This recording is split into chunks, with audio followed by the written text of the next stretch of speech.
안녕하세요. 글로벌 리스크 책의 조의준입니다. 오늘은 일본 얘기 하나 해볼까 합니다. 지금 뭐 미중이 그 스페인에서 협상을 벌이고 있는데 틱톡 문제도 어느 정도 해결됐다고 하고 하잖아요. 그런데 이제 또 다른 문제는 서방 세계가 잘 뭉쳐서 갈 수 있을까라는 문제입니다. 러시아에 대한 압박도 사실 서로의 그 이해관계에 따라 엇갈리고요. 뭐 헝가리아, 슬로바키아 이런 나라들은 러시아에 대한 압박이나 원유 수입 제한 같은 거 하고 싶어 하지 않습니다. 트럼프가 지금 이렇게 압박하지만 그렇게 압박하는 배경에는 유럽이 못 뭉칠 걸 알고 있기 때문에 미국이 그렇게 압박을 하는 거거든요.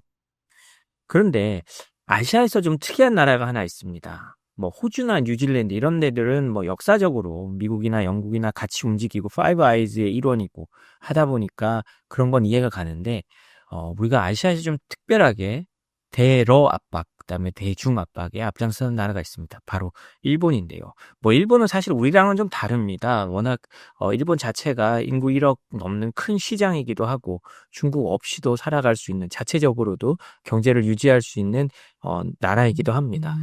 그렇지만 일본은 꼭 그것 때문이 아니라 어떤 진영 안에서의 좀 책임을 다하는 모습을 원래 좀 보여주고 있습니다. 이번에도 그런 차원에서 일본이 대대적인 러시아의 제재를 시행했습니다. 그 부분 한번 저희가 살펴보도록 하겠습니다. 일본이요, 러시아 기관 47곳 등의 제재를 부과하고요, 유가 상한선도 인하했다고 합니다. 일본 정부는 12일, 그러니까 지난 12일이죠. 우크라이나 전쟁과 관련해 러시아에 대한 새로운 제재를 발표했습니다.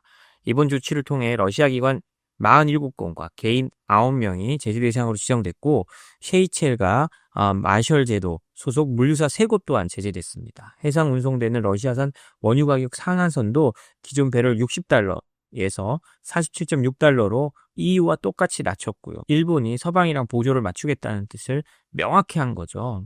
일본 외무성은 여기에 대해서 어떻게 말하냐면, 이번 제재는 우크라이나 침공을 지속하는 러시아를 압박하고 국제평화 회복에 기여하기 위한 조치라고 분명하게 밝혔습니다. 러시아를 압박하겠다라고 했는데요. 러시아 기관 47곳과 개인 9명이 자산 동결 대상이 됐는데, 구체적으로 살펴보면요, 러시아 국영 방산업체, 무기연구소, 군수공장, 민간 군사기업 등 푸틴 정권의 우크라이나 전쟁 수행에 직접 연루된 기업과 인사들이 포함되어 있습니다. 또 무브먼트 오브 더 퍼스트, 체첸의 아흐마트 카디로프 재단 같은 친러 조직들도 제재 대상에 올랐는데요. 또 러시아뿐만 아니라 우크라이나 동남부와 크림반도 세바스토폴에 러시아 편입이나 병합을 추진한 인사들도 포함됐습니다. 예를 들어 루안스크 헤르손 지역의 행정 책임자들이 제재 명단에 올랐고요. 크림반도 교육청 간부 및 비정부기구 지도자들도 포함되어 있습니다. 일본 정부는 또 러시아나 벨라루스 소속이 아닌 기업 3곳에 대해서도 자산 동결을 결정했는데요.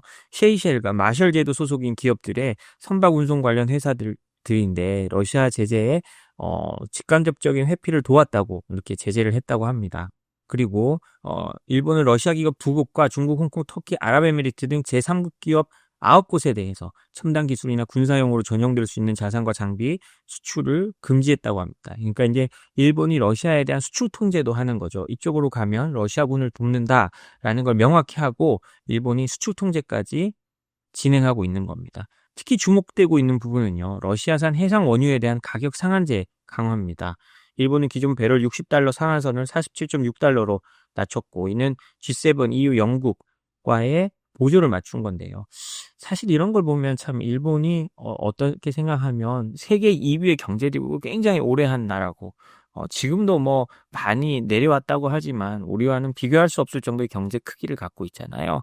그러면서 갖고 있는 일본의 어떤 국제사회에 대한 책임감이 우리와 얼마나 다른지, 그리고 일본의 어떤 국가적 스탠스가 어떤지를 좀 더 명확하게 보여주는 것 같습니다. 그래서 저는 개인적으로 이런 부분을 참 부럽다고 생각합니다. 사실 한국이 늘 우리가 선진국이다, 우리도 뭐 국제사회에서 목소리를 낼 수 있는 나라다라고 하지만 현실은 이런 걸 보면 참 그렇지는 않습니다. 우리는 지리적 위치도 중국, 그다음에 러시아의 눈치를 볼 수밖에 없고요. 특히 북한이 있기 때문에 북한을 어떤 식으로든지 설득하고 어떤 관리를 하기 위해서 또 두 나라가 필요하고요. 그리고 경제 규모도 사실 우리가 홀로 서기에는 많이 부족합니다.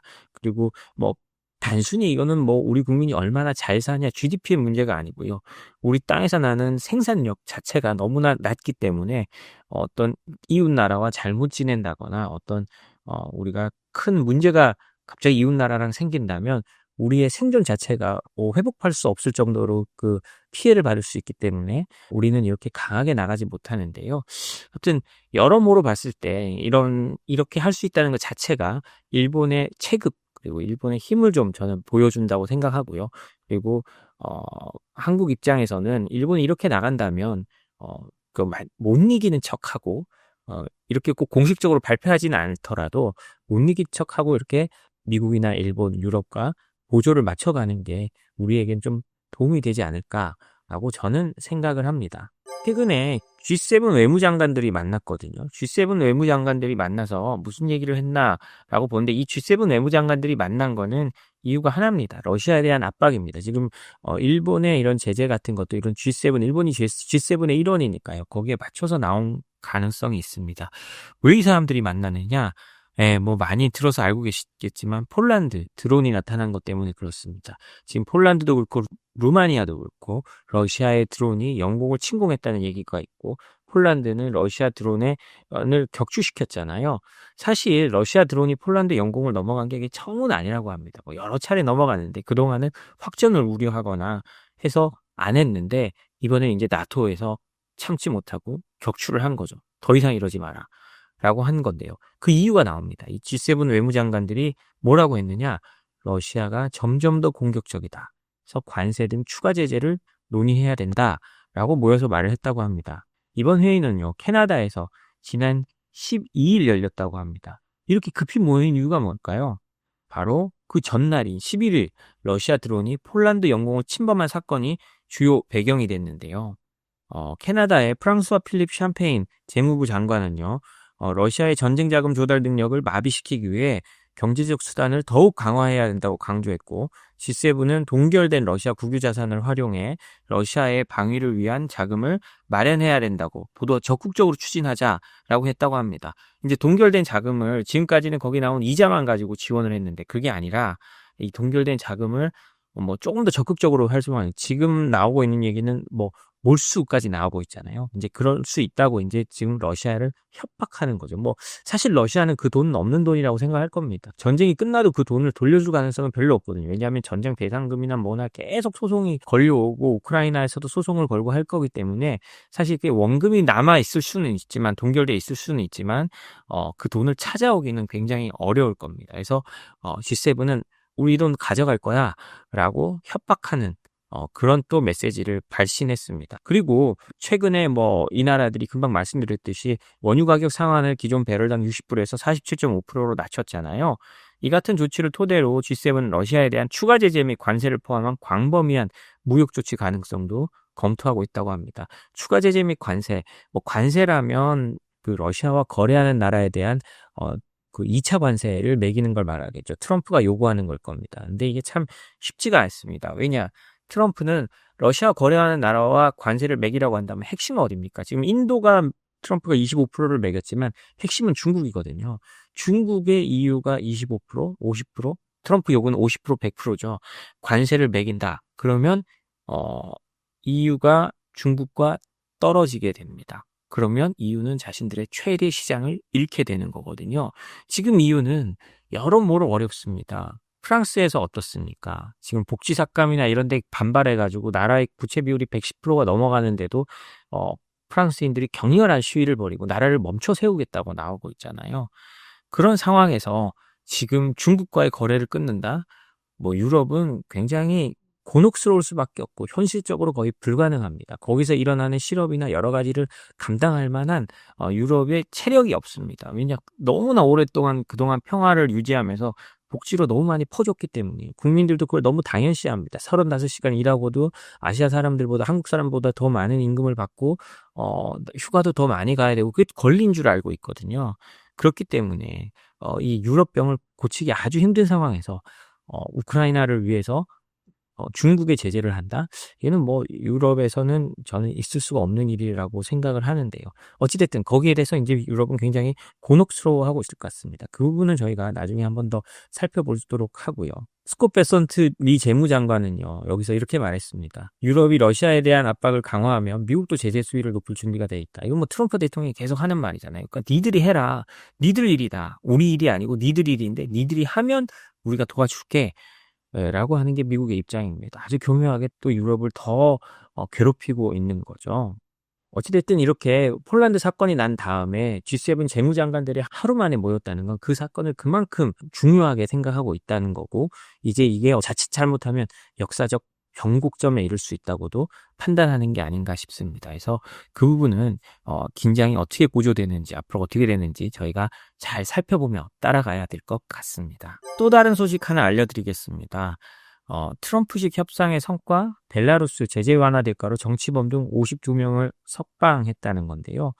이게 트럼프라는 사람의 어떤 특징, 그리고 트럼프 행정부의 특징을 정말 잘 보여주는 것 같습니다. 앞에서는 러시아와 벨라루스를 제재해라, EU를 압박하지만 뒤로는 미국이 자신들의 이익을 챙기기 위해, 그리고 뭐 여기에 사실은 미국의 이익만 들어가는 게 아닙니다. 트럼프 대통령이 할 수 있다는 딜이 그 와중에도 할 수 있다는 딜이 있다고 생각한다면 공격적으로 합의를 해버립니다. 그래서 벨라루스에 어떤 항공기 부품이나 항공기 관련 물품이 들어갈 수 있도록 해주고 정치범 석방을 받아냅니다. 자, 트럼프식 협상인데요. 요 소식 한번 보도록 하겠습니다. 리투아니아 대통령인데요. 기타나우스 나우세다 리투아니아 대통령은 지난 11일 벨라루스가 언론인, 야당 등 정치범과 외국인 총 52명을 석방했다고 밝혔습니다. 이거는요, 트럼프 대통령과 루카셴코 벨라루스 대통령 간의 협상을 통해서 성사됐는데요. 나우세다 대통령은 트럼프 대통령에게 감사를 표했습니다. 석방의 대가로요, 미국은 벨라루스 국영항공사 벨라비아에 대한 제재를 일부 완화해줬다고 합니다. 이렇게 해서 미국이 석방의 대가로 얻어낸 사람들을 보면요, 노동운동가, 언론인, 야권 지도자가 벨라루스입니다. 벨라루스의 야권 지도자 등과 리투아니아, 라트비아, 폴란드, 독일, 프랑스, 영국 등의 외국인 수감자들도 풀려났다고 합니다. 그러니까 트럼프 대통령은 벨라루스 국영항공사에 대한 제재를 일부 완화해주고, 그다음에 동맹국이나 주변국들의 외국인 수감자들을 빼내온 거죠. 리투아니아 대통령은요, 해당 사실을 밝히면서 수감자 52명이 리투아니아 국경을 넘어 안전하게 도착했다고 밝히면서 트럼프 대통령에게 감사를 표했다고 합니다. 그는 이들은 철조망과 감옥의 공포를 뒤로하고 자유를 되찾았다라고 한다는데요. 여기 참 저는 조금 이례적이라고 생각했던 게 미국인이 없습니다. 석방자 중에는요, 리투아니아인 6명, 라트비아와 폴란드인 2명, 독일인 2명, 프랑스와 영국인 각 1명 등 외국인 14명이 포함되어 있습니다. 나머지는 벨라루스의 야당 사람들이겠죠. 이들은 간첩, 극단주의 활동, 불법 시위 참가 등의 혐의로 복역하고 있었던 것으로 알려졌습니다. 이번 석방은요, 트럼프 대통령의 특사인 존 코일과 루카셴코 벨라루스 대통령과 회담 직후 발표됐다고 하는데요. 루카셴코는 이번 석방을 인도주의적 제스처라고 표현했다고 합니다. 그렇지만 뭐 인도주의적가 아니라 미국이 이렇게 풀어줄 때 우리가 이 사람들 보내주고 우리가 미국으로부터 이익을 찾자라는 거죠. 그리고 이제 아까 말씀드렸듯이 벨라루스 국영 항공사 벨라비아에 대한 제재를 일부 완화하면서요, 벨라비아가 다시 서방산 항공기 부품을 구매할 수 있도록 됐습니다. 이 벨라비아는요, 우크라이나 전쟁이 나기 전이죠. 2021년에 이미 제재를 받았는데 이유가요, 유럽의 유명한 저비용 항공사 라이언에어 여객기를 강제로 착륙시켜서 그 안에 있던 반정부 성향의 벨라루스 언론인을 강제로 체포해버렸습니다. 그 이후에 그 미국이나 전 세계의 제재를 받은 거거든요. 근데 트럼프가 이거를 살짝 풀어줘서 벨라비아에게 이제 항공기 부품을 구매할 수 있도록 한 겁니다. 그런데요, 뭐 여기에 대해서 당연히 불만이 나올 수 있습니다. 벨라루스의 야권 지도자들은요, 이번 제재 완화가 러시아의 항공기 부품을 제공하는 통로로 악용된다. 이게 벨라루스로 수출했지만 이 항공기 부품이 러시아로 당연히 들어갈 거다라는 겁니다.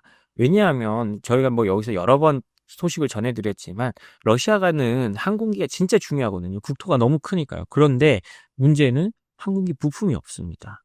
항공기 부품이 제재받아서 없어서 지금 뭐 중고 비행기 같은 걸 사들여서 해체해서 하고 있는데 그나마도 이제 한계에 도달했어요. 그런데 이렇게 풀어주면, 벨라비아를 풀어주면 그 부품은 모두 러시아로 갈 거다. 이거는 러시아를 직접적으로 도와주는 거다라고 하는 거죠. 그리고 이번에 50명을 풀어줬지만 석방 규모가 전체 정치범의 4%에 불과하다라는 겁니다. 그럼 실제로 정치범이 얼마나 많다는 거겠어요. 뭐 1000명 이상의 한 1200명 정도의 정치범이 여전히 갇혀 있다는 거죠. 그래서 이번에 풀려난 그 정치범들 중에서는요, 이거를 부끄럽게 여겨가지고 풀려나자마자 다시 벨라루스로 들어가려고 하다가 제지된 사례도 있다고 합니다. 라리사 슈라코바는 언론인인데요. 풀려난 직후 나는 추방된 거다라고 말했다고 하고요. 그 다음에 스타트케비치라는 사람은 벨라루스 리투아니아 국경에서 풀려난 후 망명을 거부하고 벨라루스로 돌아가려고 하다가 벨라루스 당국에 의해서 제지당하기도 했다고 합니다. 뭐 우리가 알고 있듯이 루카셴코는요, 1994년 집권한 이후 30년 넘게 1인 독재 체제를 하고 있는 건데요. 참 안타깝습니다. 이 벨라루스의 상황이 굉장히 안타깝지만 현실적으로는 뭐 이런 방법밖에 없을 거라고 저도 뭐 생각을 합니다. 그래서 이렇게 그냥 풀려난 분들이라도 좀 안식을 찾고 좀 벨라루스에도 어떤 평화가 오기를 이렇게 기원할 수밖에 없겠네요. 오늘 저희 소식은 여기까지입니다. 저희 소식이 도움이 되셨다면 구독과 좋아요, 알림 설정 부탁드리겠습니다. 감사합니다.